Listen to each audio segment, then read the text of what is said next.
वैष्णव जन तो तेन कहिए जे पीर पराई जाने रे पर दुखे उपकार करी तोई मन अभिमान न आने रे.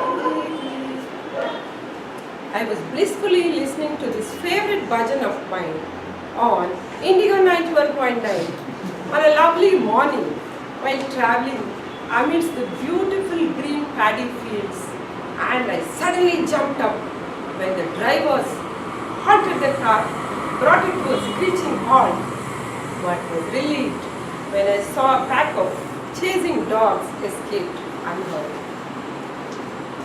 Good evening, Mr. Toastmaster, fellow Toastmasters. Yes, we were traveling to Chikmagalur to attend an exciting wedding where the Muhurtam was to be held at a beautiful infinity spot against the backdrop of mountain ranges of Baba Bugri Hills the next day at Serai. My nephew Sachin was getting married to an American girl, he himself being an Air Force officer in the US, which made this event all the more interesting. As we moved away from Bangalore, the music faded, only giving rise to unbearable, weird, harsh noises, and I requested our driver, Mr. Ishwar, to switch off the radio.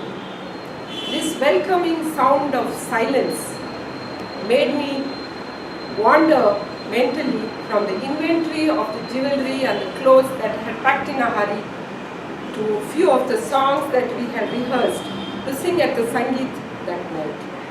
As I looked out of the window, I looked at the sky, then the childhood memories came flooding back to me, where I used to dreamingly look at those hidden images in those passing clouds, and I remembered the song Shri Krishna Nantandu Alli Radhayanti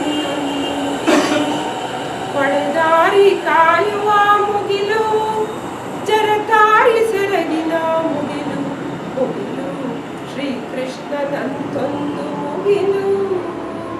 Meaning, one cloud looks like Shri Krishna, another one looks like Radha.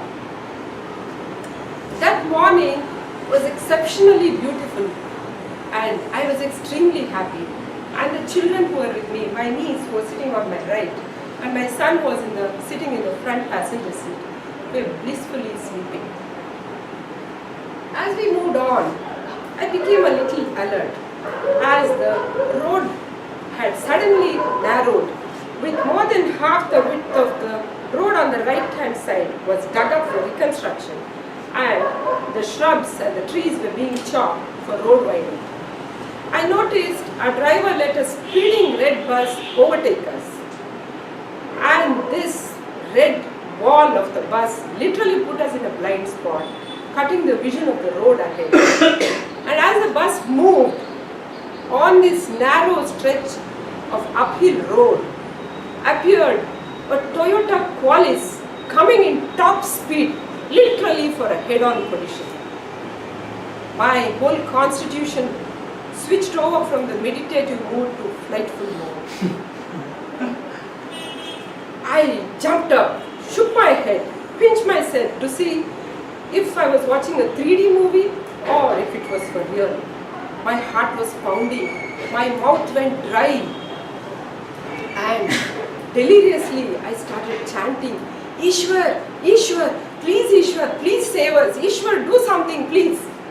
And Ishwar was also equally shocked, but he gathered himself. He said, Madam, don't worry. And he swerved the vehicle onto the left hand side, over the shrubs, on the cut trees. But he only had a fraction of a second, and the driver of the Qualis could not control his speed. He came and banged the vehicle on the right rear door with a thunderous thud. This metallic thunder resonated in my ears. I was sweating beside the chilling shivers. With this impact, The airbags burst open, hitting my knees on her right cheek. And she jumped out of her deep slumber, started screaming, howling. With this, the driver was even more shocked. He kept repeatedly looking back to us and to the front, to the wherever the vehicle was going. He said, "Madam, what happened, madam? What happened, madam? Sorry, madam, I'm trying my best." By then, he had managed to bring down the vehicle speed from 120 kilometers to about 30 kilometers and steered the vehicle between the trees and managed to go and hit a huge tree stump with a bearable thud. All of us were shocked. By then, my son, who was sleeping in the front seat, the great Kumbhakarna that he suddenly woke up. He said, "What's happening, Ma? What's happening?" I pacified both the children. Slowly, shivering, shocked, clambered out of the vehicle. Out of the super sturdy SUV, the great Q7, which saved our lives, along with the presence of mind of the driver and the luck of having some flat land on the left-hand side, was trying to call my people to inform them for help. By then, my niece, Charita, who had calmed herself, started howling again. Rekha, she said. I got worried of some internal injury, or she had just come out of a trauma with a previous accident where she had miraculously survived. I tried to hug her, calm her, told her, "Chari, look, we are so lucky, we survived. Little bit minor injuries, we can manage, don't cry, don't cry." "No, Rekha, no. Papa will sack this driver uncle. What will happen to his family? Please tell Papa it's not his fault." I was relieved once again. Oh, it was not because of the trauma, but because of the humility that this girl was crying. Finally, after all these commotions were over, after a grand party, we drove to my mother's house, and in the evening, in the night, I just couldn't get sleep. So I took a stroll outside, looked up at the sky to the beautiful stars, and I was calm once again. I started singing, "Starry, starry night, paint your palette blue and grey, look out on a summer's day,